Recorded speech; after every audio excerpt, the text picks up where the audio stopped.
up, everybody? I'm Kenny Majors, spotter for the 6th Cup car this weekend, the 41 truck, and I ran the 88 Xfinity car again. You're busy. Man, so busy. Kvapil had a good day.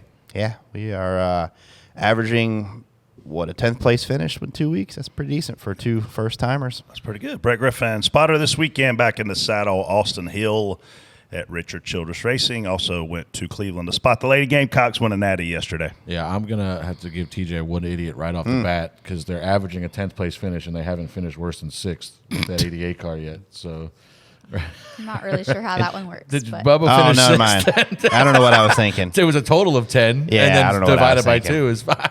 Yeah. What's up, Freddie Kraft, spotter for Bubba Wallace? Math's hard, Freddie. That is, especially this time of day. Bubba Wallace, Kyle Sieg, and Ty Dillon this weekend. You had a good day? I did have a good day yesterday. Finally, first time all year we had a clean race. What's up, Casey? Hey guys, Casey Boat here, starting off strong with our math this morning. Well, congratulations to Hendrick Motorsports on their 1-2-3 finish at Martinsville Speedway. Nobody saw that. Who knew all they had to do was paint their cars red to make them haul ass? Ruby red, by the way. They mentioned that a few times. How was the weekend otherwise? Did you see Jeff Bodine at the track? Yeah, he actually had a little table set up Yeah. inside the gate, signing autographs next to like a Hendrick show car. Or I mean, that's a something guy like that's 100% lucky to be alive. that. Yes, for sure. For one. For one. And two, man, I remember watching that Levi Garrett car back in the day. Yeah. God, that was cool. Yeah, he's been involved in, the late 80s. Yeah. I mean, that whole era there, like he was. Chemung, New York, right? Yeah. Mm-hmm. They still their house is right. There's a racetrack in Chemung called it's Chemung Speedway or something like that, and I think the Bodine family house is like just off the back straightaway there. Was he the Yeah. first guy to really come down to the South and actually be successful in a Cup car? From like that modified world, Yeah. probably. I think so. Him. Yeah, he was before Spencer. I don't know how successful you call Spencer. He won races, but yeah, he was probably the first one I would say. Yeah, that's cool. Well, he just had I think he had the rival, and obviously the wreck-it. Where was it? Wilkesboro. So we can thank him for all you damn Yankees being down here now. Yeah. He's probably the start of it. Yeah. Yeah. You got to thank somebody. I'm surrounded by you. I'm in a Yankee sandwich over here, Casey. Congratulations. Yeah. What's that tell you? Super fun. Two of us, one of you already. How we know how boring our day was yesterday. How was your day yesterday? My day was really good, man. I've been to a lot of sporting events. Been to a men's Final Four, men's championship game. Saw North Carolina beat Gonzaga years ago. I think it was 2017. But to have your team in it, man, that's super cool. And to win 3 national championships, that was my buddy Chris Matlock. Obviously, I was with him, and he said his new nickname is 3 Rings. Spelled with a Z. So, man, it was super cool. I mean, Cleveland is a really cool town for those of you that haven't been. They've done a lot of stuff downtown to make it more fun. So I was reading all the tweets on how great the Cup race was. It was amazing. Yeah. Absolutely amazing. I mean, you started off with the comment on boring. Let's dive into that if you a were little a bit. Hendrick fan, you loved the race yesterday because all you saw was them guys up front. Right, but you obviously had a strong finish. Was it boring from your standpoint, or just overall? I mean, It's just frustrating that you can't pass, and I thought we had a very good car, which we did, and we could catch the leader every run, but we caught Larson at the end of traffic. All you had to do was basically bide your time and wait for the guys in front of you to catch traffic, and then then you would catch them, and then hopefully you could pass them in traffic. And that was pretty much the whole race. You couldn't just run somebody down and pass them. It felt like the Byron, they flipped a switch probably. I don't know. It was before the last pit stop, maybe like 150 to go or something like that, 125 to go. I kind of saw him coming. Like he ran down whoever was behind us. I think it was maybe Larson, and caught him before the pit stop. And we were running 4th or 5th. And I saw when we came out of the pits, we were all back together again because we all pit together. Like 3 of us, I think us, Larson, and Chase pit together. Denny waited an extra lap. Byron pit the lap before us. And when he came out of the pits, like he passed us, I think, down the back straightaway as we were blending. But then like he spent the next 5 laps just cutting through traffic. And that was the race really, because you knew whoever could get out front, and that would, like me and TJ talked about before the run, like you'd restart, and wherever you cycled to that, wherever you fell in line on that restart, that's where you were going to run until we pit or you got a caution or something.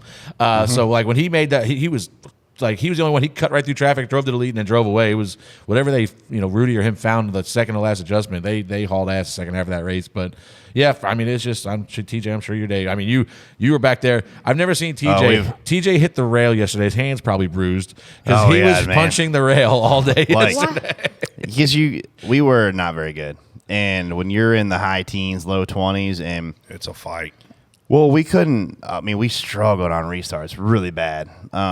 Just off. I mean, just one of them days. You have them, occasionally, and that's the first time we've had one in a really long time, and it was miserable. But we fought through it. I think we ended up like 24th, so it could have been worse. I mean, you didn't DNF. You didn't. We were still. I was hoping everybody pit at the end. We could have got a wave around, and which we'll talk about everyone not pitting except for one car here shortly, I think. But just rough. We just get used up when people know that you're just off that day. They don't waste time with you, and you go into the corner and guys go in there like you're not there on the outside because they don't. And you mean that you had to go too, so I don't blame them for doing it. I probably would too, but it's just not a fun day. Going back to cars staying out with like 100+ lap tires, I think Joey's ran 180 plus. 160. 160. Wasn't it? 180. Yeah. Was it? I'm pretty sure that's what they said on the broadcast. Left sides.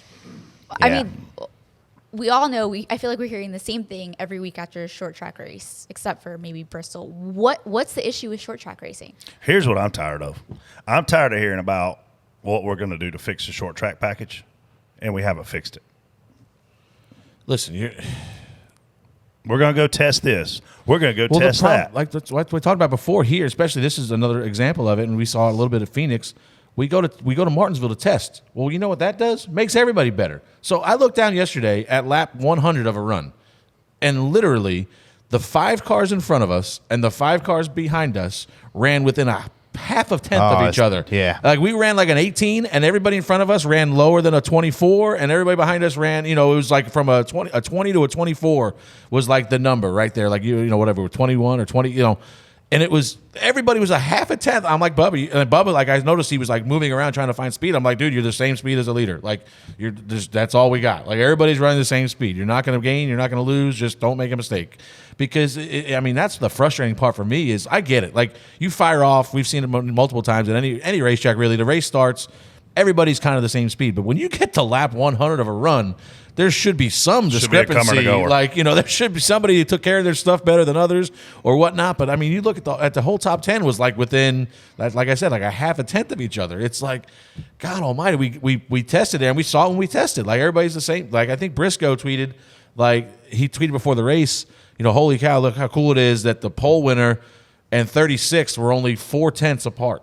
I'm like, yeah, that's great, but that's going to be a big problem also. Yeah, like that's going to be the whole race. You're not going to be able to make up any time. Green flag, checker flag. Everyone stays where you're at. Yeah, like it was, and it's just that's like anytime anybody asks me what's my favorite Cup track to go to, it's Martinsville, and it still is. But man, it's just it's not what it used to be. My favorite track. Yeah, like you can't do anything really. It's just kind of stuck. Yeah, there's just there's no finesse to it. It's literally. You drive as hard as you can every single lap, and that's it. And you don't have any technique to that track anymore. That's sad. There's no driver technique. There's where the rubber lays down. But you know how, it used to be, okay, watch this guy. Yeah, he's a little slower right now, but in 40 laps or 50 laps or even 70 laps, it's like, look out, he's going to be fast the last 20 of a run. No, there's none of that anymore. Yeah. There is no, this guy's better, on the throttle a little bit, and he can save a little bit of tire. It's just, I don't know. I hate it. Like it used to be way more of you used to go to Martinsville and just people would struggle. Not saying it's still a very hard track to drive. You struggled under braking. You struggled to lay the gas down. Yeah, it was you tough. Struggled to rotate the center. Yes, it was tough. Yeah, and and guys would push you around a little bit. Now, we're literally running slot cars around there, and there's no, if your car is super fast, there's no technique to it anymore. There is no having to learn how to race. But there is an Xfinity race.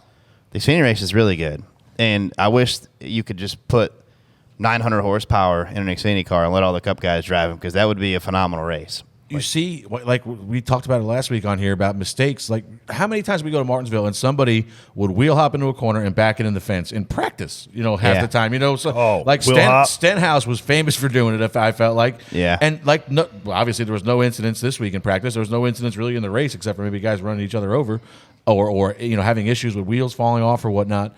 Yeah. But you see lap 1 of Xfinity practice, Chandler goes in and makes a mistake and pays for it. Like the brakes lock up and he ends up in the fence. Like, don't worry, it gets easier, Chandler.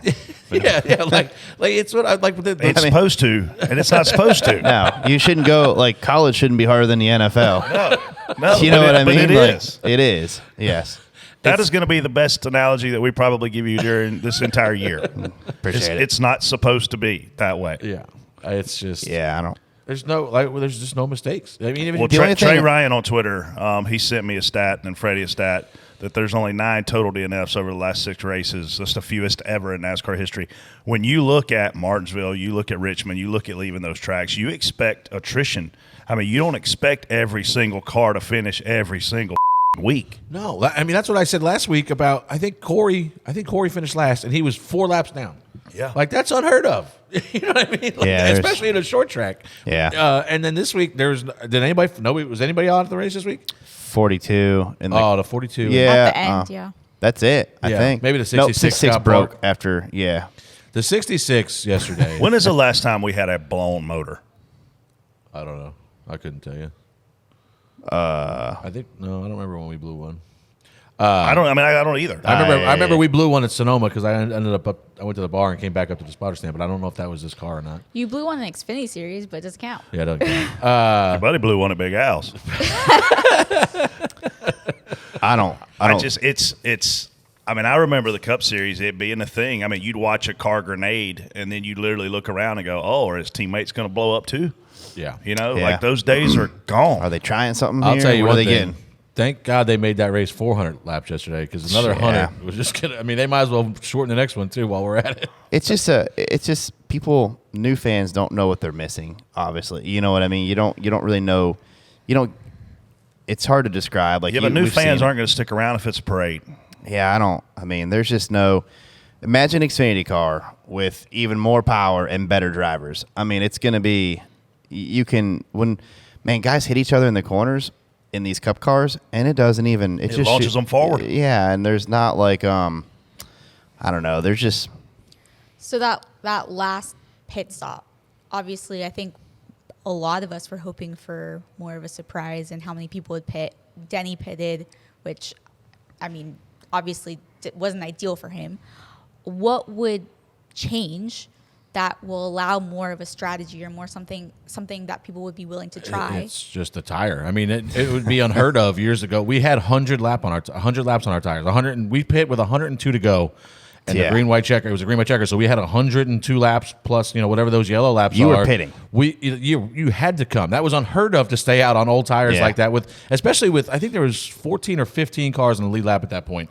So it's not even like a huge pit. It's not like you're going back to 25th if you pit. Like, you're going to be at worst 15th. And that kind of played into Denny's. I was reading Gabehart's comments about why they pit, and it was basically like, well, we already have 2 wins.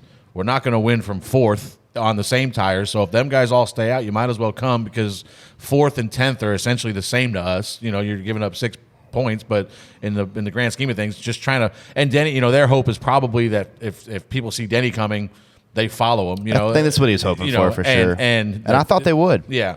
We immediately were like, we're not coming. Like, you can't. Like, there was. But where were you running? We were 5th or 6th. Yeah. You're top 5. I don't think you're pitting. But if you're, how many? There weren't a lot of cars in the lead lap. That's what I'm saying. There's 15. Yeah. So if you're back half of the top 10, why not pit? Yeah. And even some of them guys didn't come. Like, I was surprised that. I can't remember. There was who was back there. Maybe Briscoe, but Reddick actually. I think Reddick and Priest were probably the only 2 that really benefited from it. But they didn't. I mean, they gained 2 spots. It was like I think Reddick was running 11th and came out and finished 4th. And it was just really because he was.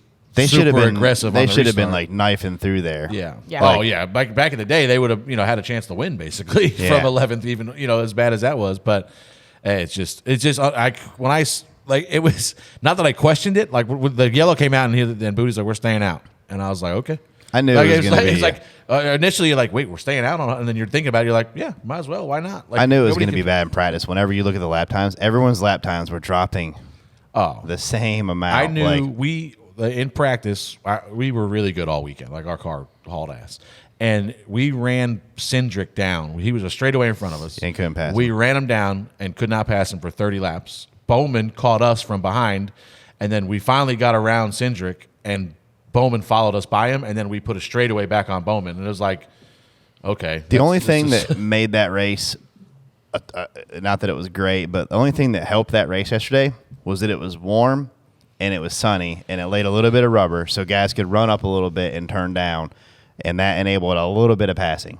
And if it was cold and cloudy, it probably doesn't do that. And, man, it's going to be really bad at that point. I was going to say, we go back there in what, October? Yep. Xfinity 500 has historically been one of the most exciting races leading into the championship race.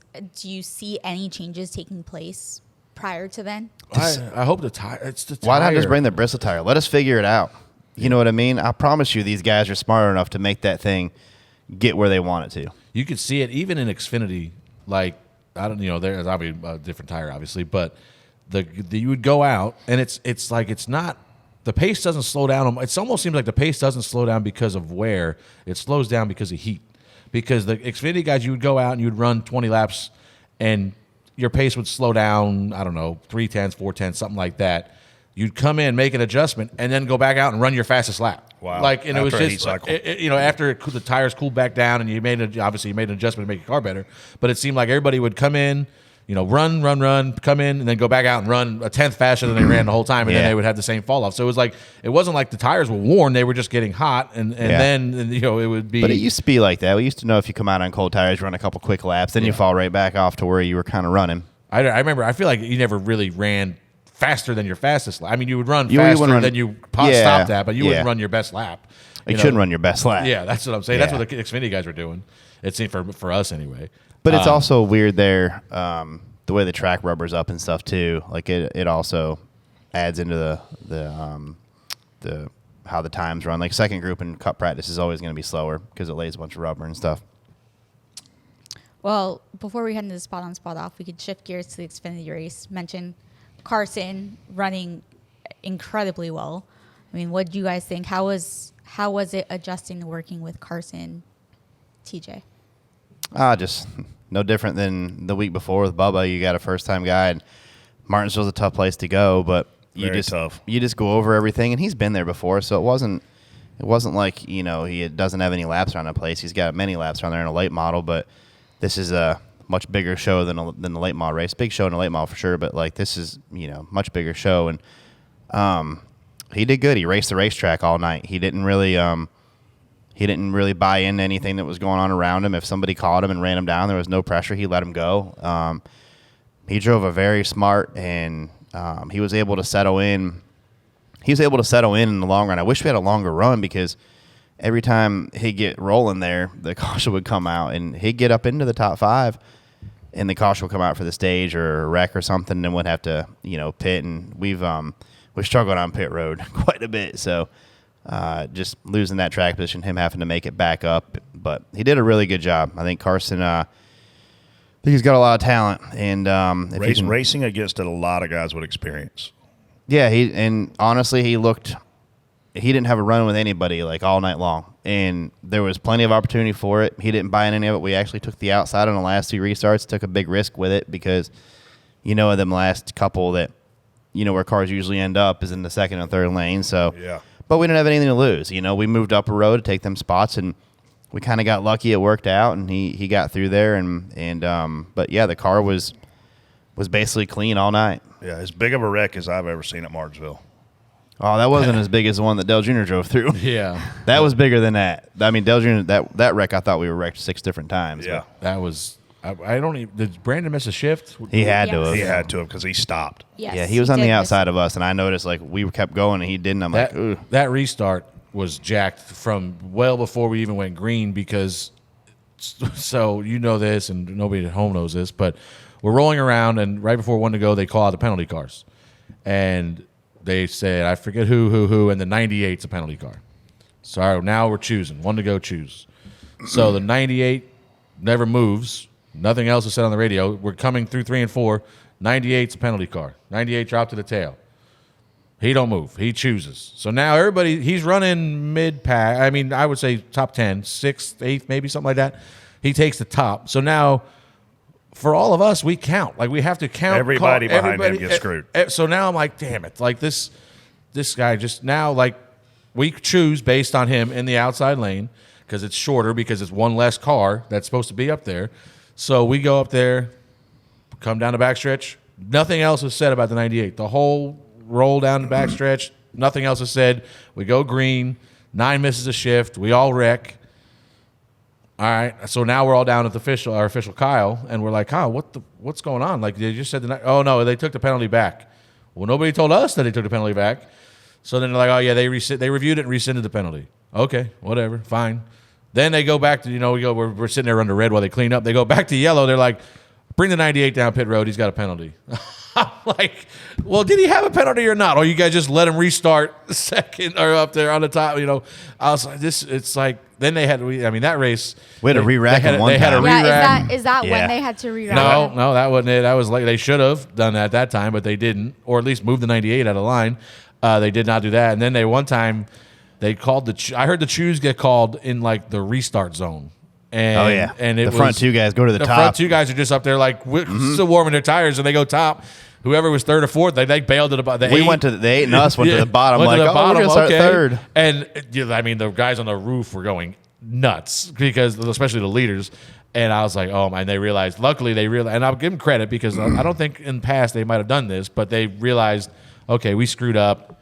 Put everybody back single file. So we were told that you re-racked them because the spotters didn't hear that it was a choose. We didn't. If he said it, we didn't hear it. But I heard it. He didn't say choose all the way. I think he said coming to the one to go. And then they never. They always say, all right, we're choosing this lap.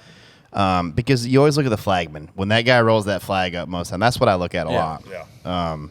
But I heard choose in but it was late, like right before we got to the box. And I don't know if he said it down the backstretch and we didn't hear it. That's what he's referring to us not hearing it. But I heard him say it late. But yeah, it was. And then, but to their credit, at least they fixed it because it could have been a lot worse. But man, what that truck race. Oh, don't get me started on the truck race. Jeez, oh man. Did you watch truck race? I did. Yep. Oh my! God. I think Lane's still trying to finish. Lane Riggs could not have been outside of anybody worse than he was all night. Like, whoever he got outside of got dumped and into him, and then he spun out. Well, that's not exactly. I mean, the 2 times I don't know. He spun out 27 times, so I didn't see all of them. But the 2 times I saw, he was outside of somebody. Like, I think the Dye kid punted the 97 or the 76 into him, and then somebody else I seen get punted up into him. I seen Scott. I was walking to the elevator, and Scott was walking next to me. He's like, "Well, here we go," and I was like, "Good luck," and it's the tough. And we kind of knew it going in. With Lane's a very aggressive driver, really talented kid, but this is like you get places where you've been before and think that I need to show out here, and that's one of them places for Lane. I think it makes it worse, and it makes it worse sometimes because it feels you put this unwanted pressure on yourself to go out and perform, and then. Seems like nights like that come out of that. Yeah, he into the things that you do in situations like that is we were racing with him. First time he gets to us, Bailey's on the outside, and Bailey's fairly. He's a clean driver. I don't think he really. I haven't seen him really run over anybody, and Lane just throttles up and runs us into the wall off of 4. Just drives until we both hit, and so Bailey goes back down there and. Bumps him out of the way. It just moves him up the track like they would, and it goes by, and then Lane's all mad. And then the spotter has to explain to him, well, it's probably because you just ran him into the fence off of turn 4. And then here we come to the checker, and we're outside of him again. And guess what he does again? For 20th. Runs in the fence again. Yes. Maybe gets top 20 bonus. But what is the point of it for 20th? You know what I mean? So Bailey, I'm yelling at Bailey after this. Bailey's chasing him down. I'm like, just stop. Just don't do anything. And but it's just not worth it. You have a chance. And this is one thing that me and Carson talked about, and Andrew, the crew chief. You have a chance when you go to Martinsville. If you're good there, if you race the racetrack only and don't get caught up into the other stuff, you have a chance to prove yourself that you look like you belong right here, and you don't go to these places where you feel like you should show out, like Freddie said, and you look bad. And there's two opposites right there. You know, Carson went there and raced the racetrack. Yeah. Somebody was faster. He said, you know, all guy ran him down. He said, go ahead, bye, in one corner. And, you know, you get outside a lane, he's driving guys into the fence, and it's just not worth it. You have a chance at a place you should. A top 5 there, Lane was fast enough to run top 5. Like, he was fast enough to run top 5. All he had to do is race the track instead of race. You've seen the truck race in Martinsville before. Yeah. It's terrible. I'll tell you what else Lane did I thought was funny. It was, you know, we kind of knew restarts were going to be cracked down on this week for some reason. I told myself every that. restart's been under review. So I thought it was funny that Ty got a penalty for changing lanes too soon late in the race. We were running like 10th. And it was a legit penalty. Ty had like 7 penalties. Yeah, we couldn't help but get penalties. We were trying to collect them for later. But my problem with it is I don't have no problem with them penalizing us because what we did was wrong. But then I go and look at video, and the 38, like, and I know this, you guys both know this, like when we get a long line, a lot of penalty trucks, there's a long line that's not covered. You know, like it was the bottom line. Yeah. So there's like 7 or 8 trucks in line on the bottom with nobody outside of them. Yeah, all penalties. So off of 4, they come to green. I always tell my guy, like, I know it's very tempting because there's nobody out there, but make sure you stay in line until the start finish line. Off of 4 one time, I see the 38 just come out of 4, jump to the top, drive by like 3 trucks down the front straightaway, and I'm like, all right, no penalty for changing lanes there, I guess, whatever. Then I see another guy did basically the same exact thing that Ty did, but, you know, I'm just, you know, there's other guys doing it, and it's like, I don't mind you calling penalties, but if you're going to call it on one guy, you better call it on everybody, because that's what's going to happen is somebody's going to pull up footage of somebody doing the exact same thing or somebody doing it even more blatantly, and they don't get penalties. So why is that? Like, I don't get it. Truck race started off so good too. The first part of it was really good. Like, and then it's like I told it was once we got to about halfway when them guys pit. It was, you know, because it was them guys were the tires didn't matter. You were gonna pit. You could have like 3 or 4 sets. You had 3 sets laying. Everybody was planning on pitting one time. It was like so the like Heim and Eckes and them got to lap 100 stage, put tires on, and they were done pitting. But they were mid pack, and I told Ty I was like, this is probably when the show is getting ready to start because them guys are trying to get back up there. And this is where you get it. And from that point on, I felt like a caution every 5 laps. Brett, are you willing to admit that you're wrong? Because I believe last week... That's a dumb question. You're an idiot. I believe last week you had some doubts on Carson. I have doubts on anybody going to Martinsville for the first time. And I don't care how many laps you run on a late model. Every time you move up into a series, it's hard. That is Martinsville's hard racetrack, and I've seen extremely talented drivers, the guys who went on to be ultra successful at Martinsville, like Adele Jr. His first race, he hit everything but the pace car. So I was super impressed with Carson's outing, and obviously TJ's spotting skills guided him into an amazing finish. I don't think there's a lot of prep. There's a lot of mental stuff that goes into it. Like if you can get the kid to go there to. He's really good. He's really talented already. But if you can get a guy just to focus on what he's good at, like Bubba at Richmond, he was really good at just running low, disciplining himself, and saving his tires. And it turned in. Richmond's good because it turns into a long run at the end, and you got guys that can show that. Yeah. And that was his strength, and he played to it, and it worked out well. And same thing with Martinsville. You got to not get caught up in the. I thought the Xfinity guys actually put on a really good show without cleaning each other out bad and not just destroying race cars. They did a really good job, and Carson played to his strengths there, and it worked out. JRM cars were also very, very, very fast. They made a great call, all of them, except for Mayer. Mayer was I think he was running too far forward, but they all made a great call at that first caution, which was lap 30, maybe something like that. They all came down pit road and then flipped the stage, and it got all because they all had to start in the back. They had a crack. I think it was like 20 to go in the stage, whatever it was. It was that there was like 20 to go, and they all got all their track position back right there, and then they could maintain it the rest of the day. And I think last week what Brett said, like he's like Carson's going to get his ass kicked. I don't think he meant like on the racetrack, like speed-wise. He's just meant getting pushed around. And if he ran the race the way TJ is talking about, what that does is gain respect of the guys you're racing so that they don't really have to push you. You know, if he tries to hold off all guy, or maybe not all guy is a bad example because it's a teammate, but, you know, if there's somebody coming with speed and he's trying to hold him off and block him, that's when you're going to get your ass kicked. That's when you're going to get shoved up the racetrack. But, like, if you start letting guys go and they see that you're, you know, racing them cleanly and you're gaining respect right there, then they're going to be less inclined to boot you the next time they come to you. That's what we talked about. I said, you have a chance right here to set the tone on how these guys are going to race you. This is, you know, if somebody runs you down, we had to do it twice, and it worked out both times. One time was a teammate. The second time, I forget who it was, but he gained a lot of respect for guys. He didn't run anybody, and, I mean, it was a very successful race for him. I thought it was funny listening to some of the guys. I'm friends with a lot of the JGR guys, obviously, and they were talking about Eric Amarola, who's obviously he's obviously, congrats to him, finally got rid of that asterisk off his Xfinity win. So he's got his own win now, doesn't have to share anything with Denny. But, you know, he's Which was great, right? He's great. He's over there in a mentorship role for the younger drivers, and they're kind of like, in that race he did everything he told us not to do.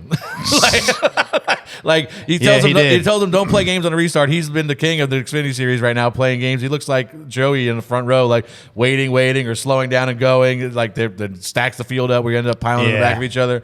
Booting teammates out of the way. I don't know what the hell he was thinking about when he chose the top. I thought he messed up. I couldn't believe he chose the top. I thought it was. When I thought they were switching. I thought when I seen that play out, they go green. Originally, he pit stop. I go, it must be a teammate restart. So then they go into one, and Chandler races the hell out of him. And I'm like, I guess it's not a teammate restart. Then Chandler gets clear, and he goes in the next corner and punts Chandler up the racetrack. And I'm like, okay, maybe it was supposed to be a teammate restart, and Chandler didn't went back on it like old Gustine did, and that's why he's mad. And so I went down to Tyler, the next yellow, and I'm like, was that supposed to be a team? He's like, no. Or I said to Lambert, I was like, was that supposed to be teammate? He's like, no, he just picked the top. I was like, I could not believe. I was like, what is he doing? I actually chose the outside because I thought they were doing teammate restart, and then we would, whenever that jammed the bottom up, we maybe pinch somebody, and holy cow! And I'm like, okay, they're racing. We're going to race it out here. I couldn't believe, because it was right after. I think it was like the restart after they had to do the re-rack, and he was going to end up on top there. And I was baffled. I was like, oh my god! But I'll tell you what I was baffled at was how many times those three cars hit each other. Oh god! They're like magnets.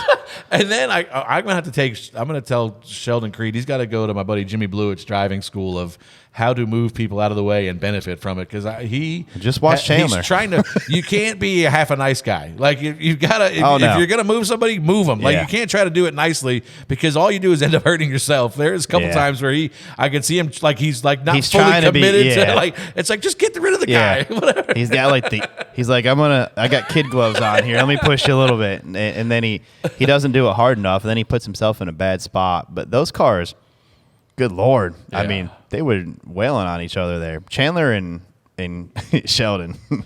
Yeah, that was a battle. That was fun to watch. I seen a good battle. SVG and Jeb were going back at it again. That was pretty funny. Yeah, they were going at it. They're gonna miss that. I hate I missed it, but I missed that. His interviews, SVG's interviews. I forget what he said about it. But it's like good fun is what he called. He's like, this is good fun. I'm out there beating and banging. And he goes, some of these guys were kind of rude. I'm like, yep. Okay, welcome to Martinsville. Moving on to spot on, spot off. Fans should actually be excited for Texas after the 2 short track races we just endured. Brett. Boy, this is an interesting mile and a half to come up at this point in the year, right? I mean, Texas has been come under a lot of fire of not being a quote great race for these Cup cars. And we haven't been back there in the spring or this early in a while, right? Yeah, so man, it's going to be a lot 85 degrees, sunny too. It's going to be a lot of wait and see for me. I hope it's and here's the thing about Texas Motor Speedway. You're in the corner longer at Texas Motor Speedway than any other mile and a half we go to. The corners are very long, very sweeping corners. So, man, it's going to be interesting to see what happens. The best thing that we can hope for is that there is tire wear and that the groove widens out. But, man, it's been a hot minute since we've had a good Cup race at Texas. Yeah. It's the question of, am I excited to go to Texas? That fans should be excited after these for these short track races. I don't know if you're ever excited to go to Texas right now. I mean, I know, But as a the last fan- 2 races were not good. As a fan watching, what to expect? Well, the problem is, it's a lot of times it becomes a bigger version of Martinsville. Like, you're just kind of following each other around because you can't really do anything. Timing your run. Yeah, you're trying to time runs, and so maybe. Yeah, I mean, like, I'd be a fan and be excited because the last 2 have been boring. So you're hoping for something better, but I don't know that you're going to get it. We might say that in the last 3 next week. Yeah, that's my point. Like, Well, then you head to Talladega, so should be a little different. I'm spot on. I think. Well, it's gonna be rough. I think I don't expect too wide a lot. There's gonna be tricky. There's gonna be a little cushion there. The only exciting part's gonna be when somebody jumps the cushion a little bit, but you'll see that more on Saturday than you will. Here, Jeff Gluck's poll right now is 68% of people said Martinsville was not a good race. wow, it's actually, because when I voted it was 75. So that's, But here's what I want. Here's what I want to get to. When you look at all the races that we've run this year, Trackhouse won Atlanta, which was somewhat of a wild card race. Every other race has been won by Hendrick or Gibbs. So when they came out with this car, it was parity, more chances to win. Well, guess what? that ain't it. William Byron has figured out how to win. Denny Hamlin has figured out how to win. Yeah, But those 2 organizations are winning all the races. So if you're looking at Texas and expecting to see somebody new running up front, No, it's not going to be. I think it's I don't. It's not going to be there's less chance of a wild card the further we get into this. Yeah. So I do think there's I think Ryan Blaney will be fast there. He's just really good there. He just knows how to get around there. I think I'm optimistic about our speed there. I think we were good there last year, but this new car, I don't know if everything's translated over quite yet. But I'm optimistic about our speed. I'm glad there's not much practice. Well, I was about to say, Since I'm spotting. practice will be in the morning. So how will that be? Like, I'd imagine temperature, tire, all that should be different for the race, which is in the afternoon on Sunday, right? I don't know how much different it'll be. What time in the morning is it? I mean, think it's 9:30. 9. Yeah. I just hope it ain't 9:30 practice. I know. They don't know I'm coming back this week. I don't want to do a 9:30 practice. They just don't want you to go out the night before. I want to do 11:30. It's an earlier Xfinity race, so I think so. Yeah. Saturday I'm going high limit races at the track. It's they there are? at the dirt track. Yep. Oh, that's awesome. Really? So I'm gonna go see Tyler and Wyndham, and then Duggar's playing a show after that. So probably be over there hanging out. But yeah, I don't know how much that's gonna affect. But who Brad said he wants more practice, that it's not saving teams money to not practice. Did you see that? Yeah. I mean, I don't know. I don't think it would hurt. How is it mean- not saving teams money though? Like you don't have to buy. Because what they're doing is they're taking the money that they are saving and having to spend it on simulations. And Fair. it's not you're not spending the same on practice. It's just the fact that you're not gonna. And we said this when they talked about we're gonna save teams money. You're never gonna save teams money because all they're gonna do, they're gonna spend every dollar they can to go faster. So if they're saving X over here by not practicing, that's just going to get relocated to, reallocated to, okay, we're going to put this much more into, or we're going to hire 2 more engineers, or, whatever it is. You're never going to save them money. Like, unless you put some crazy cap on them, which I don't think is, a good idea. But you're never, like, they're just going to take the money and spend it somewhere else. Whatever they save here is getting moved over here. So it's just. Well, that and the bigger teams, obviously, right off the truck, who's going to unload faster, Hendrick Motorsports or Spire Motorsports? Yeah. Yeah, Hendrick. So, and how much Hendrick from practice to race, the Hendrick cars are probably not gaining much, speed wise. They might gain, probably not really anything. Yeah. Now, if a 7, anybody, 7, whoever unloads and they're off a little bit and they have a practice, They need practice. they need practice to close that gap up. Yeah. So they can get if they make their car 5 or 10% better, that makes them that much more competitive in the race. Now they're getting that. Now the gap's not getting further at that point. It's getting closer because the Hendrick cars aren't getting better. But is that a good thing? Like, that's why that's my stance on less practice, because we don't want them getting closer. We want people to miss. We want if we give you 3 hours of practice like we used to have, and everybody gets to within a half a tenth of each other like we were yesterday, like that's a bad race. But I mean, when you guys had a ton of practice, it's not like we got to that point either. Just because all the cars are close doesn't mean there isn't a way to fix that, though, because Bristol is a prime example. Everyone can be Bristol. Everyone qualifies right on top of each other. How close are they at Bristol? Yeah. I'll bet the top 30 are within, 3/10? Probably closer there. And then you go to the race. Guess what? The driver comes into play more. He's got to manage his stuff. For sure. If you find a way to mix that in there where the driver actually comes into play and he's got to manage that speed. You got a lot of speed, but you better manage it. Now, that takes a lot between the years at that point, too. And these guys have to figure it out. Like, I think if you add that element in there, I mean, that's what we need. That's what we're missing, in my opinion. Yeah, from a fan experience, I'm looking at the schedule. Looks like the Cup Series garage opens at 1:30 on Friday. Nothing on track Friday for the Cup Series. Having grown up in Pageland, South Carolina, and having Darlington, Rockingham, Charlotte, a lot of tracks close to me within an hour and a half, we never one time loaded up our car and drove to those tracks to watch an Xfinity Series practice. We drove to those tracks to watch Cup Series practice. Yeah. And if it just so happened there was an Xfinity Series practice that day, great, so be it. I'm of the belief we got to put these big stars back on the racetrack more. Period. Yeah, and even if you have to run, if you have to run with, we need other things running. Like, in my opinion, like, you go to Loudon. What's the difference, TJ, in having this schedule? Instead of opening at 1:30, open at 11:30, and then once you finish tech, do a practice that afternoon. I mean, I think you could. If you don't have enough officials to do that, that's your problem. I don't know. I think they have I do think it's because they have a certain process with officiating and tech and stuff like that. But I was going to say, we used to go to Loudon, and how many races were at Loudon? Oh my gosh! When you went to Loudon, they started at 8 in the morning, and they didn't stop till dark. But you had like 2 races on Friday, you had 2-3 races on Saturday, and the big race was on Sunday. Yeah. And those people, I mean, they got a full weekend of racing. They did. I think it's cool that the High Limits is running there. That's a big deal for them. They'll get a lot of industry people to go to that race for now. Sure. And it's cool. So, but we need people. We need things. We need things on the track. I don't like this weekend. We could have had. I listened to my Godfather teammate Herm. He tells me how things are a lot. He says we need more races like it. Like we should add a late model race or something at Martinsville before a 50-lap race or something. Starting the race so late, we could add a race at 11 o'clock there.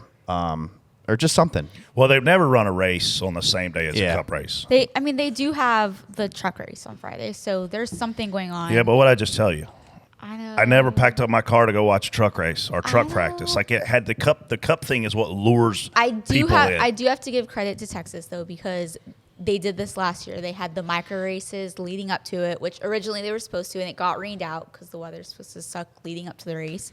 And then they have the sprint cars on Saturday. So I feel like of all tracks, this one has done really well with creating a weekend for fans to go.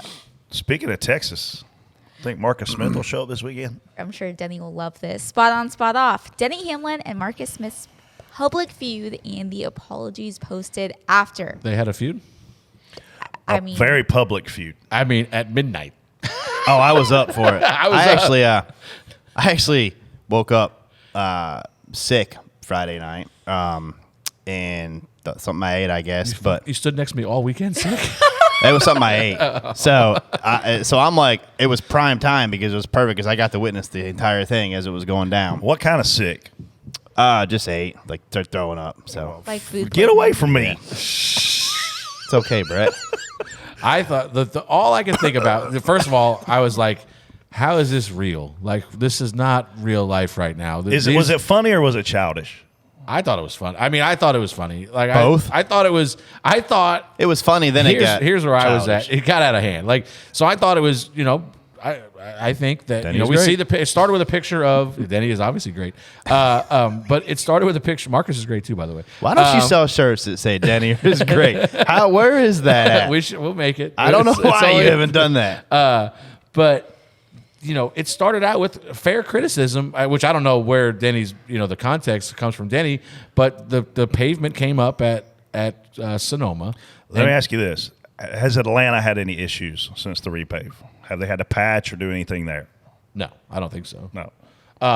But then he references North Wilkesboro in his original tweet. That's just Yeah. criticism. Like whatever. It's not and then Marcus jumps. Did he not right want in. Wilkesboro paved or what? I don't know.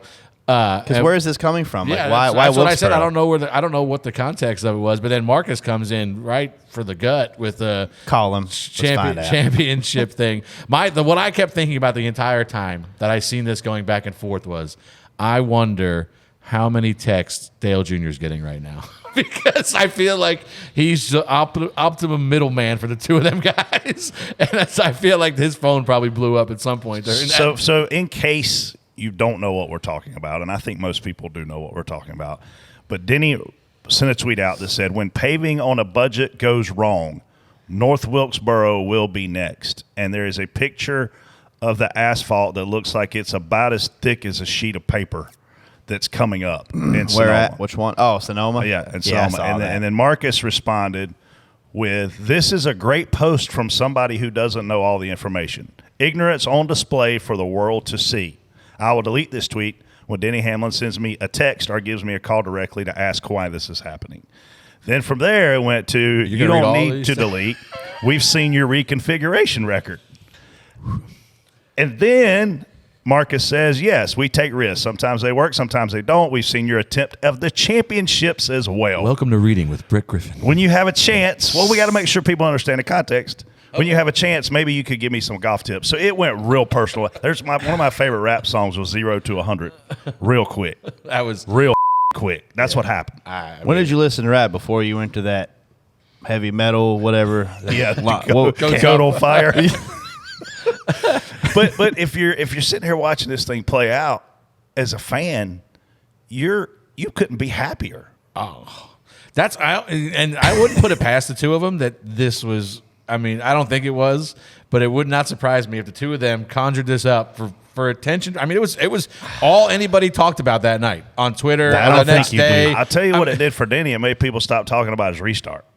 Yes, And that's, I mean, truly, it worked. He got, how many boos did he get on Sunday? oh, he got a lot. that tweet Denny was, did? Oh, By the way, that tweet was a little early in the morning, Denny. You might want to wait on that. So Denny got booed. he always does. He always gets booed. Yeah. From the moment he sent Chase in 3, he's been booed. He a bunch got- of them. This is a discussion that should be happening behind closed doors, and we all got to see it. What a great app Twitter is. Oh, it was. X. So who won the argument, Denny or Marcus? So Denny's great, and I had to give it the nod to Denny because Oh yeah, couldn't Marcus see that coming. Marcus just had the same comeback every time. Like Denny was kind of switching up a little bit, and Marcus was like, "Well, you're not a champion." Denny would come back with something else. You're not a champion. So it was like I was like, "Man, if you're gonna fight, you gotta figure out something new to hit him with." I mean, Yeah. there's probably plenty you could hit. I don't Denny think you're with. giving Marcus. He had a few additional You're not comments. getting Marcus enough credit for the uninformed part though, because I don't know. So it's a split decision. I'm sure Denny isn't fully aware on what goes into paving. You know what I mean? Oh. I'm sure Denny isn't really. That's not his area. You're the deciding judge. I'm the anonymous, You're the unanimous Anonymous. split decision. we need your You're the swing- opinion. you're the swing Aptly. vote. We aptly need your opinion. Here's the listen. I'm not picking a side, people. I'm not Team Denny or Team Marcus on this thing. But when Denny came in with the punch and he said, "You're going to ruin everything your dad gave you," that's a knockout blow. You ain't getting up from that one. So I got to give the W to Denny because that one took balls to send. Yeah, balls. Balls is a word, I guess. That's So when I was reading it, I was actually thinking about just that. I wouldn't, but I was sitting there thinking like, man, this is a great time for a I've been hacked or which one gets deleted first, because that's what I was waiting to happen. That was I interesting. will admit I was refreshing my feed trying to see if they it was Marcus has been hacked. Denny has been hacked. Like, what's going on? I think the guy that actually started with that original picture was Corey Lewis, who was one of my buddies that from. Way to go, Corey! I know. Give him And a shout out. For Thanks, the record, Corey. they did fix the track for the GT4 America race. So I wonder what the issue was, though. But if North Wilkesboro has a problem now, Oh my God, Denny is going to look like a genius. Denny is a genius, right? He might. What do you mean look like a genius? The guy is a genius. Denny might be up there trying to dig it up before we get there. He may be. Denny's like, He's going to be out there with a hoe slapping. He's gonna look like Not that kind of hoe, like the hoe we hoe the garden with. God, He's gonna look like really? a gopher from Caddyshack. Danny's gonna pop. His head's gonna pop up down the back straightaway. I told y'all this. What was that thing they used to do? What they used to do on the pre-race shows? The digger. Yeah. Digger Denny will be coming up. Digger Denny. I mean, these promoters are always promoting they're going to have a boxing ring for drivers to box it out. Like now it's Marcus and Denny. Oh man. I mean, it kept things entertaining. I'm not gonna lie. I'm not gonna lie. Who do without- you got if they box? Probably Well, probably Marcus. I'm going Marcus. Ask Bubba which one he'd pick. I don't think Bubba's fought Marcus. Maybe not Denny either. It's hot in here. We need them both on the A show. ring's a little bigger than a motorhome. Oh, yeah. Tight confines. I got Marcus though. Yeah, probably. You think Marcus? Yeah. Yeah. Yeah, I think so. Denny delivers. Denny delivers.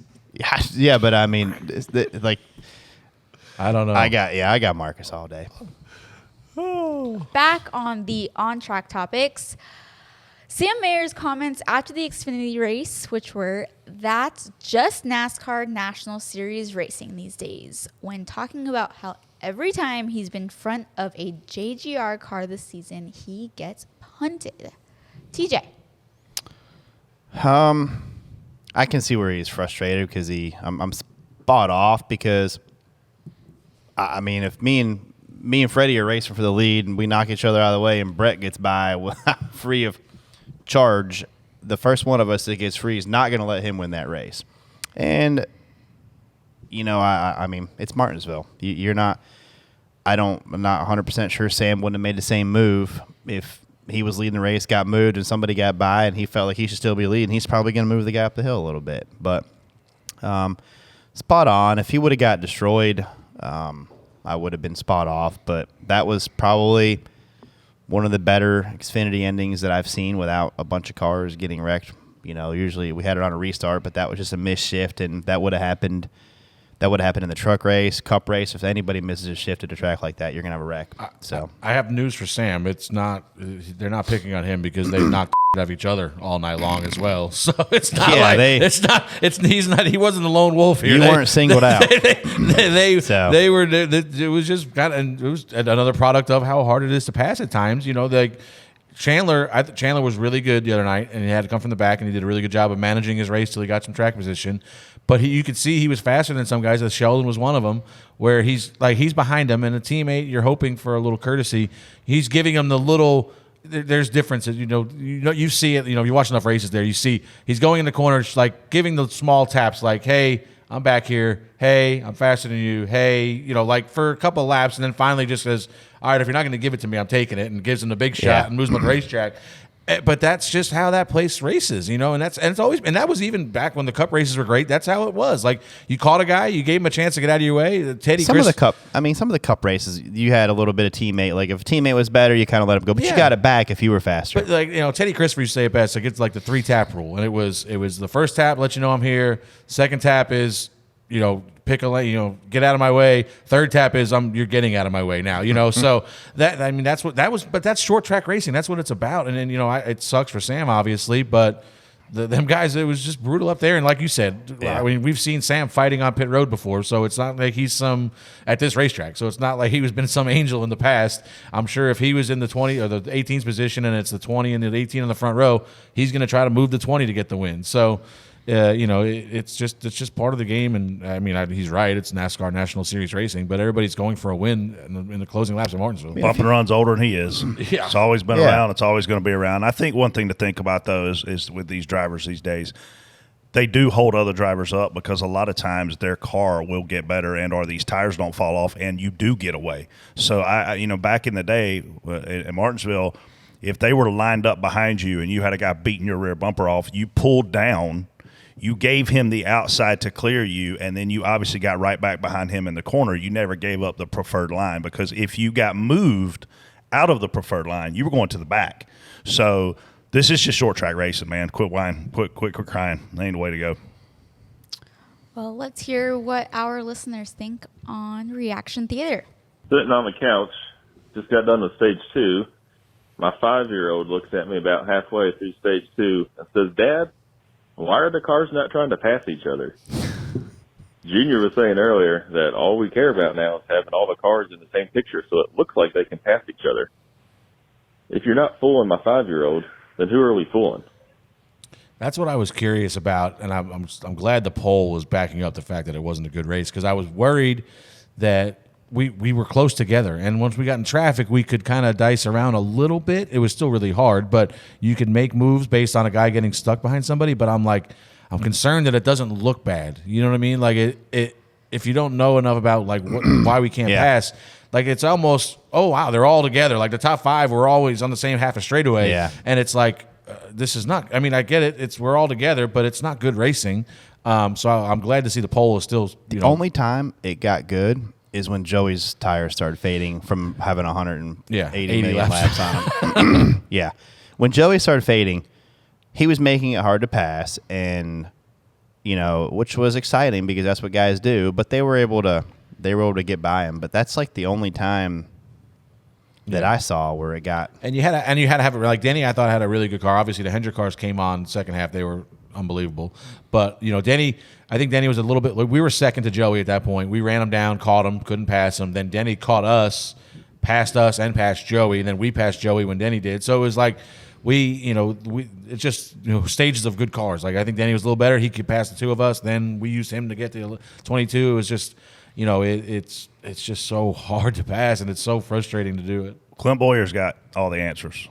I saw him. I don't know if you know this. I saw the text. He texted them to us just now. Oh, God. He said, number 1, max horsepower, which guess what we've been saying for years. Number 2, ride height rule. CG is too low. Number 3, fix the bumpers where they don't line up so you can't push each other. Number 4, make the wheel tire 1.5 to 2 inches more narrow. He said that'll fix it. He's right. I mean, so how long does it take? So why do we keep going all the way to Phoenix to test and not test these things? Because I don't think that they want to commit to that big of a change. I don't know why. I don't know why. We have way too much tire. I can tell you that. Way too much. Way too much tire. It looks like we got 4 John Force tires on these things. There is not enough Blanton's bourbon in this house to watch this race. We talk about tire fall off. We talk about the new short track setup, and here we are. Joey Logano puts on 2 tires and runs like 80 laps in the lead. This is stupid. I'm tired of it. I'm just going to go drink some more bourbon if I can find it. Take care. That blend is hard to get a hold of, man. Not for him, man. So I had to tell you this. I was talking about it last night with the guys at the bar, but.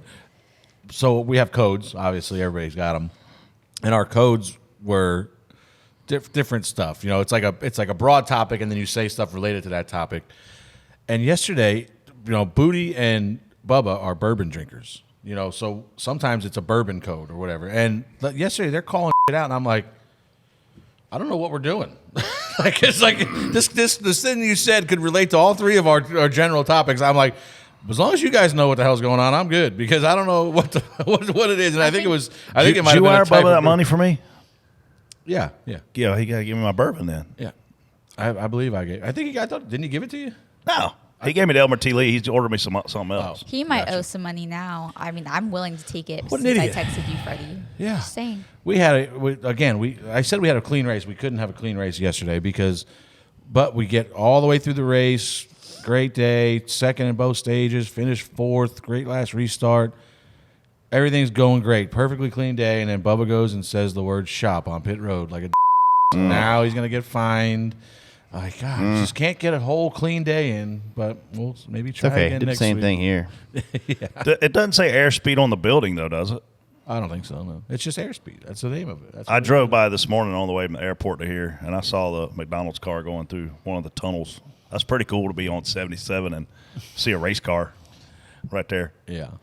at airspeed. It lights up. It's cool now because they can light it up different colors. Like the roof, like if you go by, it's usually red. But we were giving Reddick a hard time because he made a comment the week before Easter, like a couple days before Easter. He's like, the building was purple when I went by. Was that for some paint scheme he was running that week? And I was like, Xfinity. It might be Easter. might be for. He's like, is purple an Easter color? I was like, just They're stop. Xfinity colors. Yeah, I know. So instead of passing, we have shifting. Yeah. This is working out great, guys.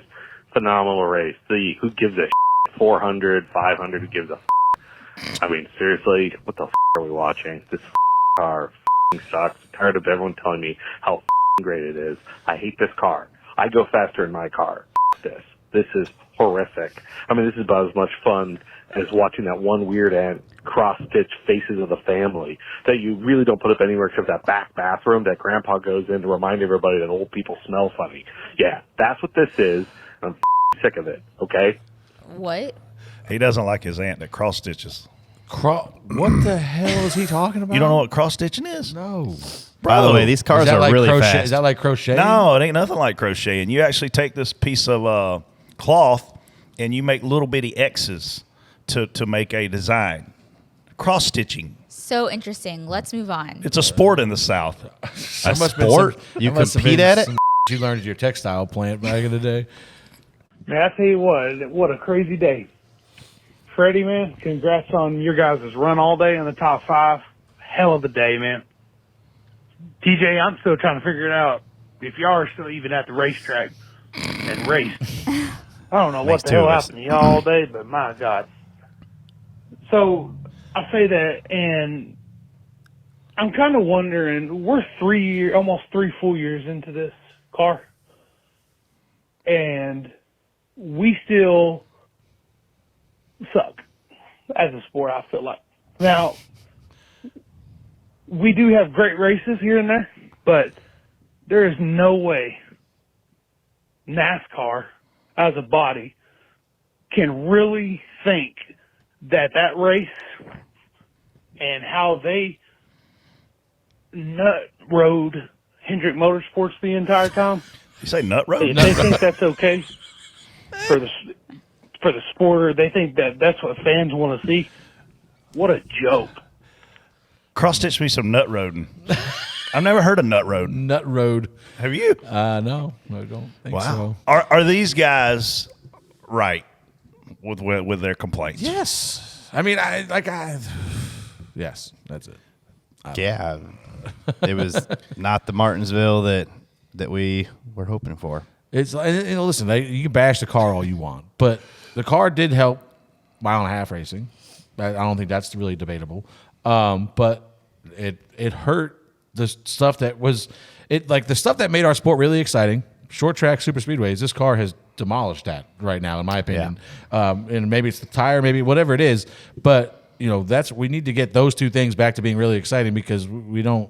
That's what we're built on. One thing that is we used to do back in the day is we had super speedway cars, we had road course cars, we had short track cars, and every style of track had a different type of car. So, and that probably made racing better at those places because the car was built for them tracks. Now you're trying to you could take a car right now and run, pretty much anywhere. Sonoma and Bristol, back-to-back days. We were with the same car. We were talking about it last night, and we were kind of talking about the 66 and why he was out there. I'll never know. But the only place he was fast all day was pit road. He got to 3 speeding penalties. But who drove that? David Starr. David Starr. You look, and he was a second off the pace in qualifying. Wow. Yeah. Like Briscoe said, I had text Briscoe because his tweet said it's only 4/10 from first to 36. I said, you didn't want to say 1.4 to 37th because it's like a joke. But we were talking to a former team owner that was, he's in the competition side of things now. We're like, Brandon McReynolds was there. He's like, what would it take if I just wanted to build a race car right now to go racing, a cup car? Why would they guys show up? What does it take? And Tommy said, it was Baldwin, I guess I tell you now, $400,000 without a motor. And then he said, okay, well, what would it take to go back in the day when you owned one? He said about $125,000. So this car that was that was my question to you: is what costs so freaking much about this car? I don't know. You're buying everything versus building it. I don't know. So it was. That's not efficient. I mean, when you're talking about, I guess you don't have as many cars, so that's supposed to be the cost saving factor of it. But when the gap is that big, I've not seen one owner come forward and say, "Man, they're saving us so much money." I think everyone I've seen come forward and say anything is saying that we're spending more money than we ever have. So Yeah, and I don't think it's. I mean, the cars are really expensive. like the underbodies get damaged, like everything gets damaged, and then you got to buy it from somebody else. There's not a lot of stuff you can fix.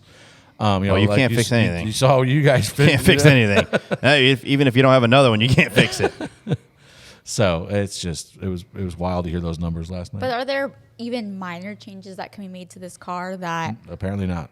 would make so they essentially have to start from scratch? They're making minor changes and nothing moves the needle. These need huge changes. They need an overhaul. Like the short track package just needs to be something completely different. Yeah.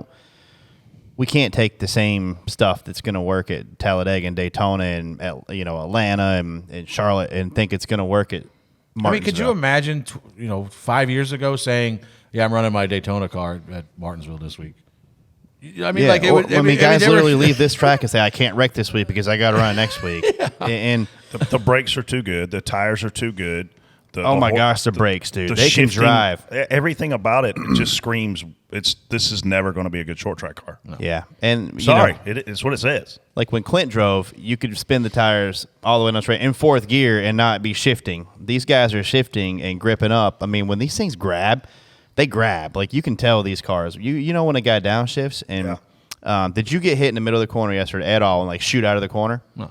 I mean, nobody bumped you in the middle. Like, it doesn't upset you is what I'm trying to say, though. I know what you're saying. But yeah. Like, these things they're literally RC cars that have an insane amount of grip. Like, just stuck, man. The car, I mean, they have too much. Like, they're just too fast. They're too quick. They're too gripped up. There's no edge. When we first went to this car, a guy said the line the area of wrecking went from, okay, they could kind of race in there, to where it would just snap on them, and you need that area, you need that gray zone where these guys try to race in and make mistakes. Yeah. And man, they're so gripped up though. These guys drive so deep into the corners. Like when that guy made that phone call a little bit ago, he said, "I'm faster." Well, dude, I'm gonna tell you what, these cars are fast around. Yeah. They are fast. Yeah. Like if you were, they're digging and, even when the pace is supposed to slow down in Martinsville, you remember, how you get into 100 laps into a run, they're like crawling around there. Dude, these guys are running qualifying laps, 120 laps into a run. It's funny because they're making these changes to take downforce away, from for the short track package. I'm assuming the goal is to make them harder to drive, so you got to be off throttle. And everywhere we've gone now, like I get a report before practice of expected pace, expected qualifying pace, whatever it is. And at Richmond, I would think, the goal would be to slow them down. You know what I mean? Like you're trying to make them harder to drive to slow them down. Richmond, we were a second faster than expected pace. This week they expected the pole time to be around a low 20. We ran a 1970 in qualifying for the pole. So they're just going faster. Whatever you do, it's like, I don't know. Like that's the thing. We always talk about off throttle time, make them harder to drive. That's what's going to fix it because they were literally all just running the same speed as hard as you can the whole race. Well, it's not just that. You need to be able to hurt the tire. To me, you need to be able to hurt the tire. Where if you do go too hard, there's a price to pay 60 laps into a run. Yeah, you might not get to that. There might be a natural wreck before that, but that's the price you pay. But you have you have this young kid, Freddie's first race. He's super fast, takes off, and he thinks he's the best guy there. Then he gets 70 laps in a run. Here come these guys that know what they're doing. Yeah. But you also might get the 40-lap caution, and Freddie's still up front leading the race. Tell me about it, and obviously I didn't watch yesterday. Tell me about Stuart Haas because I saw Josh Berry didn't finish well. That was a place I probably thought he would have. They were good in practice. Briscoe was really good. He was top 5, 7 all day long. Priest was good. He screwed up. He got a good finish. He screwed up his qualifying lap really bad, and that is two things about qualifying. Going out early kills you. So if you are a guy that doesn't run up front or run, you're never. It's going to be hard to run up front because you're never going to qualify up there. Or, I mean, you're going to have to hit it perfect. I was talking about that with Corey on pit road about he went out early and it's almost like a 2 or 3/10 swing going out early versus mid pack there. But so Ryan screwed up qualifying. He got up, I think he finished 8th. I don't know, Barry. I felt like Barry got into something early. He had a penalty. That's what it was. Yeah, he got a penalty. Well, I was like middle. I just saw where he finished. He I was sped like, on pit road. Something Right? had to have Yeah. happened. Yeah. Or I don't think he sped. I think he Or had, maybe about there's some other penalty. Yeah. So I remember that, and then Noah finished 20th. Noah was decent. I saw him coming. It was weird though because I'll tell you there was guys like Ty Gibbs he was garbage all day as well. You couldn't I don't even know if they were garbage because if you put them in the lead, they probably would have led. Yeah, well, Martin, Truex, same boat. Yeah. I mean, we ran right with them guys. We were racing them for position. So, and we were low 20s. Yeah. So, and that's not normal. I don't know. It's just it was a weird deal yesterday too with wheels falling off. But they didn't fall off. Like they got wedged up into the wheel well. I don't know why that would happen there. It happened to Bell, and then it happened to Zane? Yeah, Which Zane, God Almighty, Zane Smith. Something's got to change for that kid. I think he's literally last in points of all the guys that have run the races. Wow. And it's just, a lot of it's stuff like that happening. I think he brushed a wall at Vegas and broke a toe link like that 5. But they've got to have to turn something to turn that ship around. But Hostvar's competitive. Yeah. 17th yesterday. Yeah. Good finish for him. We saw that last year with him. He's going to run. That's his range. He came out last year, ran there. He's 15th to 17th when he got in the 7 and he got in the 42. That's kind of where he ran a lot of times. Yeah. We have one more call. That was a Hendrick Motorsports whipping. Boys, I've looked into my crystal ball, which is actually just a fish bowl full of Fireball. But I think Rick Ware Racing is going to back down to one charter. They're going to rename themselves Where's the Front Racing. That's What the Racing, WTF Racing. They're going to sell that charter to Dale Jr. He's going to merge with Richard Childress, fire Austin Dillon, or put him in an office somewhere where he can't hurt nobody. And it's going to be Earnhardt Childress Racing, move Kyle Busch to the 51, put Martin Truex Jr. in the 8, and all will be right in the world. Be careful. That guy had a lot of Fireball. What I learned this week is you can't even compliment Rick Ware Racing anymore, so don't try. But that was an interesting take, and he has definitely been into the Fireball. He's definitely been into the Fireball. By the way, you can't be in a hurry right now to buy a charter because we don't know what they're going to be worth. Yeah. We're in probably for the first time in my life. We got big boy negotiations going on like most pro sports do, and we're at a freaking standstill. Yeah. And you see, there's guys, and so obviously you see the rumors out there, Stuart Haas is selling charters. Probably 2 of them, I would say. Do you think that's true? Yes. You do? Yeah. And I've heard rumors of, and listen, Gene Haas, God, he doesn't need the money. He's funding a damn F1 team himself, so I don't think he really gives a shit about the money. And you hear the numbers are lower than who paid $40 million for a charter last year? Was that Spire? Yeah. So the numbers are lower than that, and it's probably just because Gene if that's the case, just wants to get rid of him. Why would he not at this point? The way they're running and stuff. Well, if you have Tier 1 support, those charters, running those race teams isn't as expensive if you don't have Tier 1 support.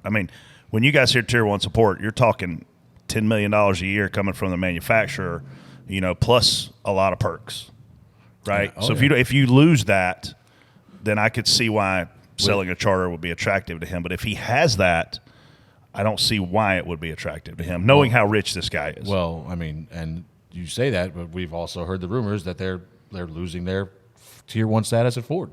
You see them. They've actually picked it up a lot this year because I was going to say, last year at the end of the year you saw Front Row outperforming them. And that's kind of flip flop now. At the beginning of this year, Front Row had a good start, but now since then, Stuart Haas has throw been the first 2 races. Stuart out. Haas, which what's his name had a really good day yesterday. Todd Gilliland ran top 10 pretty much all day yesterday. He had I don't know where he ended up, but he had a really good run.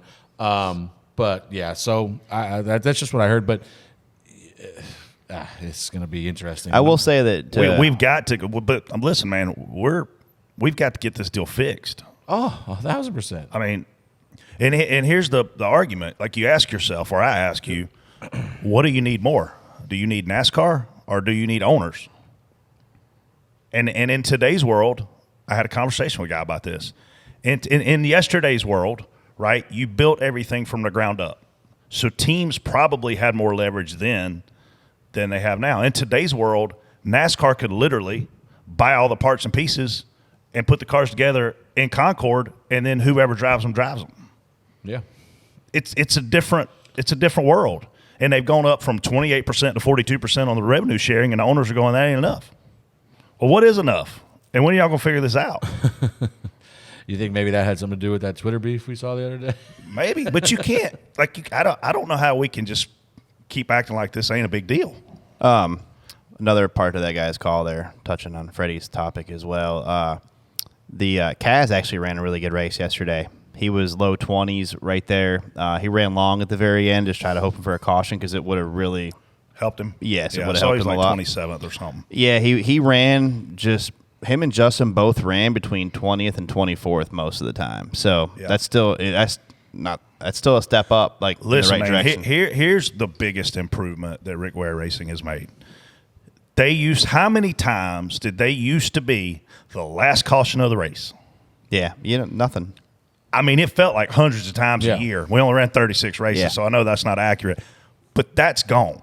Yeah, no, those two guys. I think Kaz is quietly doing a good job. I mean, he's been in there. He's doing a good job. Justin's doing a good job. I mean, it was every other week. The last caution of the race would be a Rick Ware car. That's not the case anymore. I would say something nice here, but I got in trouble for that. So Stop. I mean, listen, they've upgraded a lot of things. I mean, Tommy Baldwin's a big upgrade to that organization. Robbie Benton does a lot for them. Obviously, Justin does a great job. Having worked with him, I know what they get in him.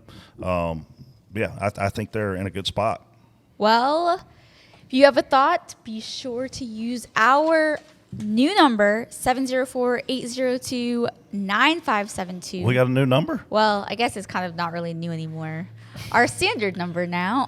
Be sure to use our new word on our hashtag AskDVC when you send us a question. We'll keep picking the best ones. This first question is from Christopher. With what the 42 and 47 did today to hold up the leader to allow teammates and manufacturers to pass, should NASCAR be policing lap cars better? Bell? I was kind of questioned it for a second. I mean, and this kind of goes off of what we had talked about before with I didn't lap really cars. see them do anything wrong. I mean, you couldn't pass. No, we held Denny up for about 5-6 laps, and it was because we didn't want to get lapped anymore. Yeah, you're not doing. I think Kyle Busch did the same thing where they were just trying to Kyle's not their- holding him. Kyle was on the lead lap trying not to go a lap down. Kyle's not doing that to cost anybody leading that race. To me. Yeah, we did this with Chase. I don't know how long ago it was. It might not even been this car. I can't remember, but it was this car. I think it was the first year with this car. Chase caught us in traffic. We started at the back or something. He caught us, and we ran in front of him for 50 laps. He couldn't get it. Like, we were good, so we just ran in front. And it wasn't like we were trying to hold him up for Denny or something. Like, we were just trying to stay on the lead lap. And I didn't see what these guys did if they were like deliberately blocking or something. But you're not. I mean, you can't deliberately block. For one, I see nothing wrong with. If you were doing that, I see nothing wrong with it because it's the guys, especially if you're a lead lap, it's the guy's job to pass you. You're not supposed to move over for him, especially if you're a lead lap. So it is what it is. What are you supposed to do? Move over for the leader? Yeah, it's almost easy for them. It's easier right now than it's ever been to hold somebody off at Martinsville, and that's probably why it looks like that. Yeah. But these guys, I can tell you right now, Ricky Stenhouse is not rolling over. He's not rolling over, and he doesn't really. I don't think who's he helping. You know what Yeah, I mean? I don't- Chevy? I don't know. Like, who did he hold up? Denny to get maybe one of the Hendrick cars by? Like, that doesn't line up. So That's not on his radar. No, and the 42. I mean, he's not holding somebody up so a Gibbs car can pass because Denny was the only one that got the lead. No. So it's not. I don't know. It just seems off base to me, but I didn't see it, so I can't really comment on it. This next one is from D Wing, I think. D Wing. Do you think Kyle Busch regrets his signing with RCR? His average finish is 16th, and he's as irrelevant as the number 3. The team overall is garbage, top to bottom. I mean, I think the second part's the opinion, but what do you guys think on Kyle's So what decision? happened yesterday with Austin Dillon? I saw he didn't finish well. Obviously, big crew chief change there. I just don't think they ran good. Just I didn't have think any didn't he have a speed. car issue? Didn't he have an issue? Maybe, I don't know. I saw Kyle's tweet where he said they weren't very good. I seen they went under the hood at some point, under the 3. I don't know if that was having an issue or if they're Yeah. just making a big adjustment. Yeah. But, Could be either at that point. yeah. I mean, I think the cool thing about this car is, I mean, we saw RFK struggle when this car came out.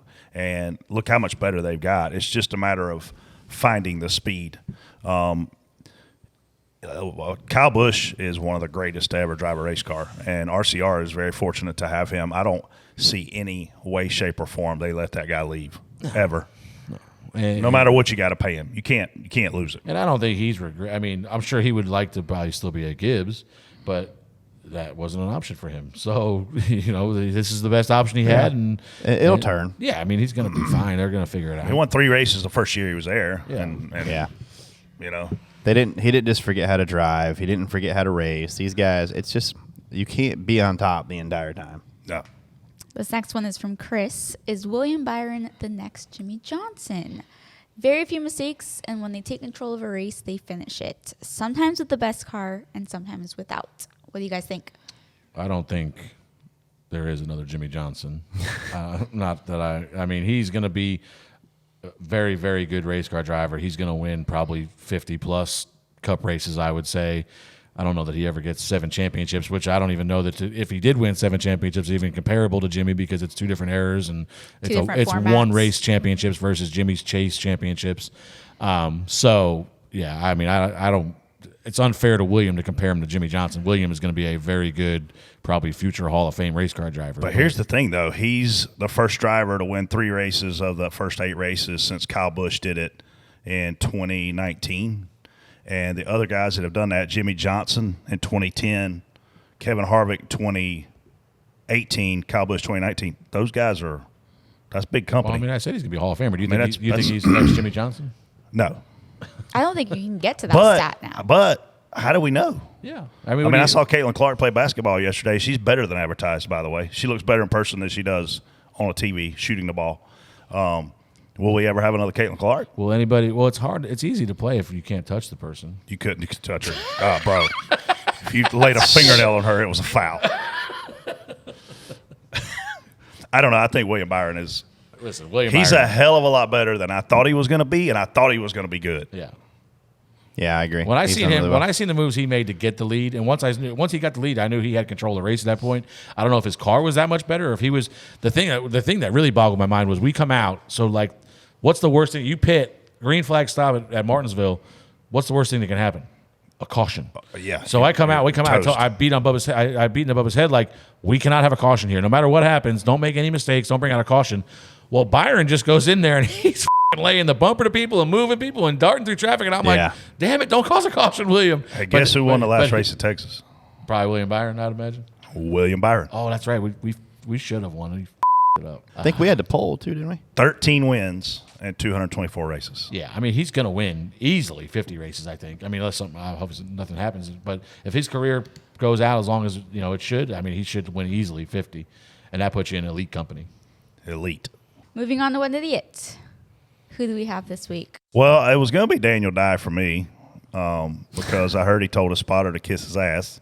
He meant another driver. And I didn't think that was very intelligent to do that. But Daniel reached out to me and let me know that he was talking about another driver could kiss his ass. So he clarified that. Let me say one thing.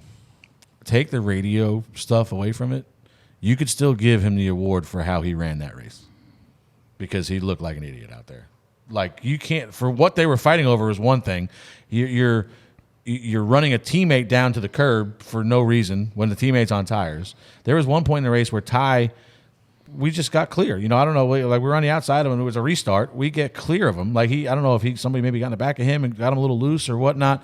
We get clear of him. Not even like a close clear. Like, sometimes you got to get down there, like take a guy's nose off. Yeah. We were clear by half a car length. We get down in front of him, down the back straightaway. He goes into 3 and drives in the back of us and doesn't all the way through the corner trying to jump, like knock us off the bottom. I'm like, Are you mad because you left a hole? Like, I don't understand what your problem is. And there was multiple times, he goes in there, he cleans out the 76 and knocks him into the 38. Like, listen, there's a reason why your guy, no matter what happened in that fight, the guy still quit. And the reason why he quit is because he doesn't want to be part of the sideshow anymore, where this kid's not doing a good job. He's got to get his head on straight and figure out how to be clean about it, go out there and be quiet and get through. This is a lot like I preached to Derek Krause back in the day.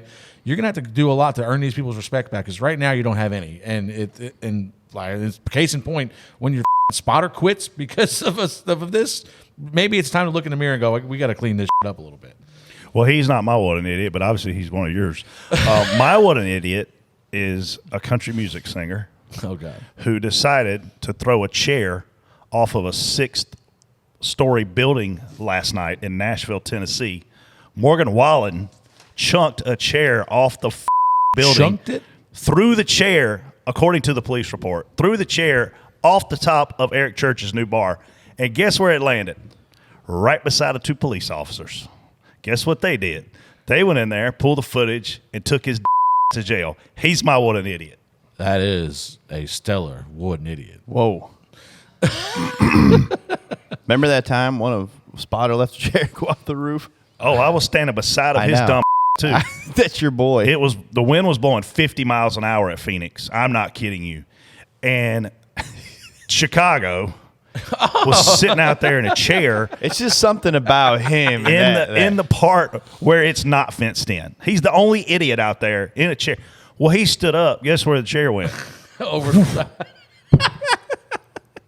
And then his dumb Spider-Man crawled up there to the edge of the roof looking down there. And I started to just throw his ass off with that chair. Idiot. So, you got an idiot, TJ? Yeah, I mean, I'm going truck racing still with You ain't going to beat Morgan So Wallen. my note is funny. My note was the whole truck field. My first note said the whole truck field was one idiot award. From like 50 laps or whatever after the first stage in, pretty much most of the truck field. But I give the honorable mention to Lane, because that you should go there and excel, because you've got laps there, and that's a chance to really show. And you totally did the opposite. So who's better, Lane Riggs or Kvapil? I don't know if you can tell yet. They both have speed. Carson ran. Carson's been fast when he's ran. He ran really well. I don't think he's ran enough big tracks yet to have a. But he works at it, man. He's a racer. So I think Lane's problem, he's overdriving everything. He's trying too hard, and when you try too hard, you get behind, and then you try even harder, and you get even further behind. If he just takes his 8th place truck at times and runs 8th with it, he'll start stacking single-digit finishes. But he was surprisingly fast at Coda. I thought so for a road course for the first time. But like I said, man, he should have went to Martinsville, and he should have looked like he should have just been better. Like that was a chance to really pull off a top 5 or something. Yeah.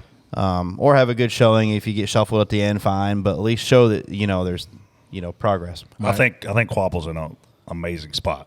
I mean, Junior Motorsports is a funnel to championships in that series, and a funnel to Cup Series rides. So my official what an idiot, and this goes back to last week, touching on the restart. So the Elton comes out and says, this may have been a penalty at lap 10 versus lap 400, and what a lot of people don't realize, I think what he meant was not that it's a call one way or the other. You have more time to review it at lap 10 versus the last lap of the race. So everybody got up in arms last week about why you should never officiate it differently at lap 400 versus lap 10, yada yada yada. And then we fast forward 1 week, and I see all of these same people about a foul called late in the Yukon game that is clearly a foul, and they're going, well, you can't call that foul there. Well, why not? Yeah. If you're arguing last week that you got to officiate the race the same at lap 10 as 400, then you got to officiate the basketball game the same as at the first minute versus the last 5 seconds. Yeah. So it's just the way it goes. But I don't disagree with you. But in both scenarios, TV was not our friend. In the Denny restart, TV didn't show it. So as fans, we didn't know. Yeah. The camera angle that I originally saw with the Yukon deal, I couldn't tell it was an illegal screen. Yeah. I thought it was a call. And then I actually went back on Twitter yesterday when I saw multiple replays from other angles, and I said, oh, it was a freaking illegal screen. So as a viewer, we're limited in what we have sometimes. I just love the fact that it flip flopped in a week where you can't call the race the same way the whole time, and then it's like you can't call that foul that late in the game. Well, yeah, you can. It's a foul. I don't know. I don't know how. Like that was it was foul. And then the other thing was people not realizing what I mean. It's hard.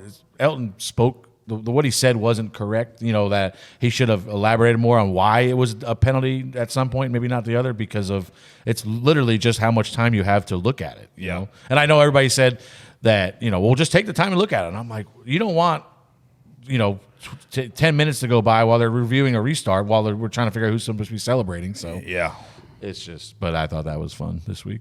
All right, 12 DBC picks. Shout out to Freddie. Told y'all, Bubba, don't lose it. I know. I don't understand. I was very confused by that one. You won by picking Bubba. And now it was a good restart. We got by TJ's guy on the last lap. And now we're taking picks for Texas. Teja. Which I believe Brett goes first. I do? Yes. Oh, man. I gotta swing for the fence. You swung for the fence last week and lost. And Martin sucked. Finished fourth. How does Martin suck at Martinsville? Place is named after him. I haven't picked Bubba Wallace yet, have I? Oh, don't be trying to come Johnny come lately to the party here now. I mean, Is he? Have I picked him? No, he's not on the list. That's what I was looking for. No, he's up here. I don't Where know is why. he? He's up here somehow. Oh, I hadn't picked him. We don't have alphabet. It's not alphabetical. He's right above William Byron. So I will take. He finished third last year in this race, and Freddie said he should have won. So I'm going to take that tip, and I'm going to run with it. Bubba Wallace. I hope you have a good day. Oh, man. Oh, man.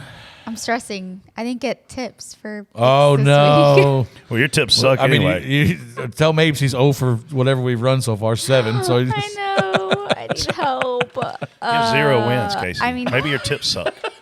part of me wants to take Kyle Busch, but then I question. I would take him. Well, you know who finished second last year? Ross Chastain. I know, but I kind of want to save him. Yeah, I already did use him. What are you going to save him for? I kind of want to save him. If he's going to run second, you're going to win. I already used him. He's already gone. I don't know. I'm hoping for the end. Everybody just kind of like. All right. She's already picked it. I'll do. I think I did. Yeah. Casey, you already picked him. I'll take Kyle Busch. Lord, man. Kyle Busch. Somebody please help me with picks moving Kyle forward. Busch won there a few years ago. I'll take Denny. I'll take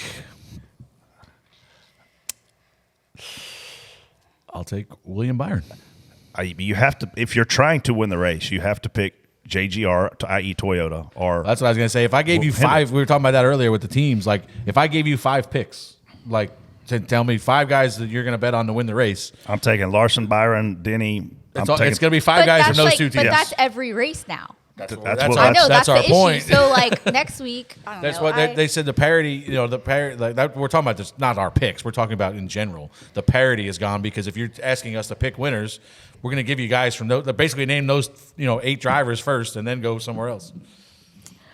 All right, moving on to Texas. What can we expect as we watch this Y'all might have weekend? to tell me some things that I know that I don't know about spotting, man. It's been a while. Well, so there's going to be like 17 lanes to the right of us in turn 1 and 2 that you're not going to even want to go near. Okay. That's Like 14 lanes in 3 and 4. So forget about how wide the track is. Don't use Just it. ignore that completely. Find the cushion, and then don't go above it the rest of the race. And All right.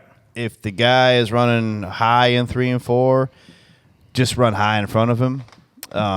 Same thing in 1 and 2. If he runs up, just run up. I mean, it's pretty easy. Yeah. Did you see our boy Zilich won again? I this did. That's week? awesome. Come on, DBC. You I didn't win know the county fair had races. a race. Sorry. That was. I almost that, responded to his picture and said I almost said that to him. Oh well. Any good barbecue spots y'all are hitting while you're down there? Somebody sent us one. Did you see a picture? Yeah, of but you're not driving to Arlington. that? Is that where that was? Oh, yeah. I'm not driving Arlington. Yeah, I'm not going to make it there. I usually make a good hard 8 stop, but I went to a craft barbecue place in Kansas City that was really good.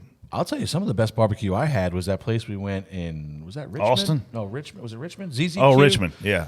That was good. Just go to the stockyards. You can't go wrong. I like the stockyards. Stockyards is a dangerous place, boy.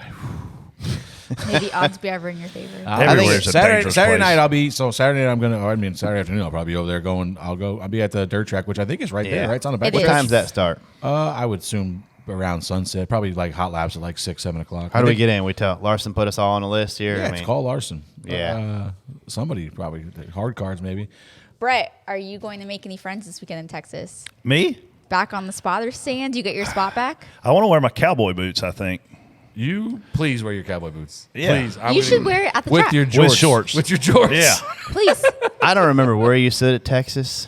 I'm going to But stand where I always stood. I'm gonna put like Blanchard or somebody right Good there. Yeah, I'll be luck. like, I'm gonna throw their ass off the roof. Yeah, You can throw Blanchard off. He's tiny. yeah. Can't wait. All right. Well, thanks. Again, It's going to be fun. everybody. Looking Yeah. forward to Texas and hopefully better look- race to Martinsville. I'm not looking forward to having you back, but Oh, you are. I got to go to Denver first.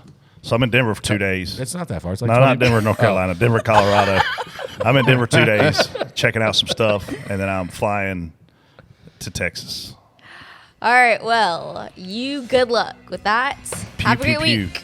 Yep, we'll see y'all after Texas or in Texas. In Texas. Word. We out. Holla.